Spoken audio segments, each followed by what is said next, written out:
ہر قسم کے اسلامی بیانات کے لیے ہمارا یوٹیوب چینل مولانا محمد انور آفیشیل کو سبسکرائب کریں۔ الحمد لله وكفى وسلام على عباده الذين اصطفى أما بعد فأعوذ بالله من الشيطان الرجيم بسم الله الرحمن الرحيم قال الله تعالى يا أيها الذين آمنوا إنما الخمر والميسر والأنصاب والأزلام رجس صدق الله العظيم۔ محترم سامعین، اس آیت میں اللہ تعالیٰ کا فرمان ہے، اے مومنو، اے ایمان والو، انما الخمر والمیسر، بے شک شراب اور جوا، گیمبلنگ، والانصاب، بت یا وہ نصب، وہ علامات جن کی لوگ پوجا کرتے ہیں، والازلام، ظلم، رجسن، یہ سب گند ہے، یہ گندی باتیں ہیں، من عمل الشیطان، عمل شیطان سے ہے، فاجتنبوہ، ان سے اپنے آپ کو بچاؤ۔ تو اس میں اللہ تعالیٰ نے ہمیں بحیثیت ایک مسلمان کے، ایک مومن کے، ہمیں روکا ہے ان چیزوں سے، کہ شراب بیچنا، شراب کا کاروبار کرنا، شراب پینا، یہ سب اللہ تعالیٰ نے منع کیا ہے۔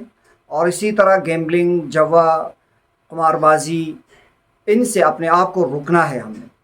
اس کی مروجہ شکلیں ہیں آج کل جو ہم مختلف سو کالڈ نام سے ہم جانتے ہیں۔ جوا جو ہے، ایک نام ہے اس کا تکافل، اور اسی طرح ایک نام ہے اس کا جو انشورنس کا نام سے ہے، لائف انشورنس، یا کسی بھی قسم کا جو انشورنس ہے۔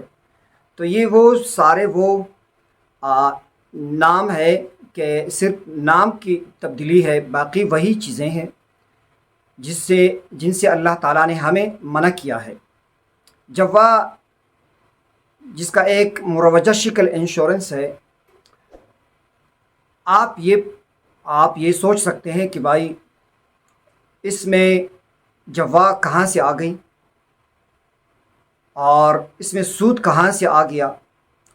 تو بہت ہی مختصر الفاظ میں آپ کو بتا سکتا ہوں کہ انشورنس میں کہ یہ سود اس اعتبار سے ہے کہ حادثہ کے وقت کوئی حادثہ پیش آ جائے تو آپ نے جو رقم جمع کیا ہے، یا کسی نے بھی جس کا جمع شدہ رقم ہے، اس سے زیادہ زائد رقم اس کو ملتی ہے، وہ جو زائد رقم ہے وہ سود ہے۔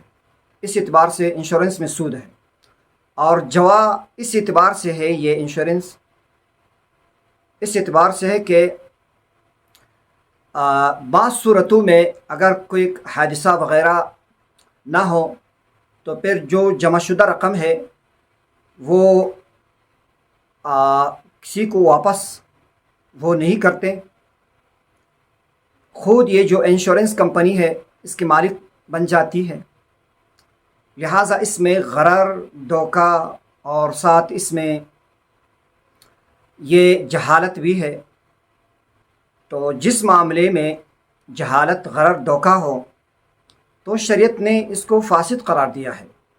لہٰذا کبھی بھی کسی انشورنس کمپنی کا نہ خود ممبر بننا ہے، نہ اس میں ملازمت کرنی ہے، اور نہ ساتھ دینا ہے اس کام میں، نہ یہ کرنا جائز ہے، نہ اس کا ممبر بنانا جائز ہے، نہ بننا جائز ہے۔ اور اسی طرح یہ جو دوسرا جو نام ہے سو کالڈ تکافل، حالانکہ اسلام نے بھی ایک تصور دیا ہے تکافل کا، وہ ایک الگ ہے، لیکن آج کل جو مروجہ تکافل ہے اس کی اصل کیا ہے؟ یہ وقف کے نام سے، وقف کے رول کے مطابق وہ کہتے ہیں کہ ایک ادارہ ہے جس میں لوگ اپنے جو موقوفہ مال ہے وہ رکھتے ہیں۔ تو یہ جو وقف کی صورت میں، وقف کے رولز کے مطابق یہ جو بورڈ ہے ان کا، فنڈنگ کا، تو اس میں خرابی کیا ہے؟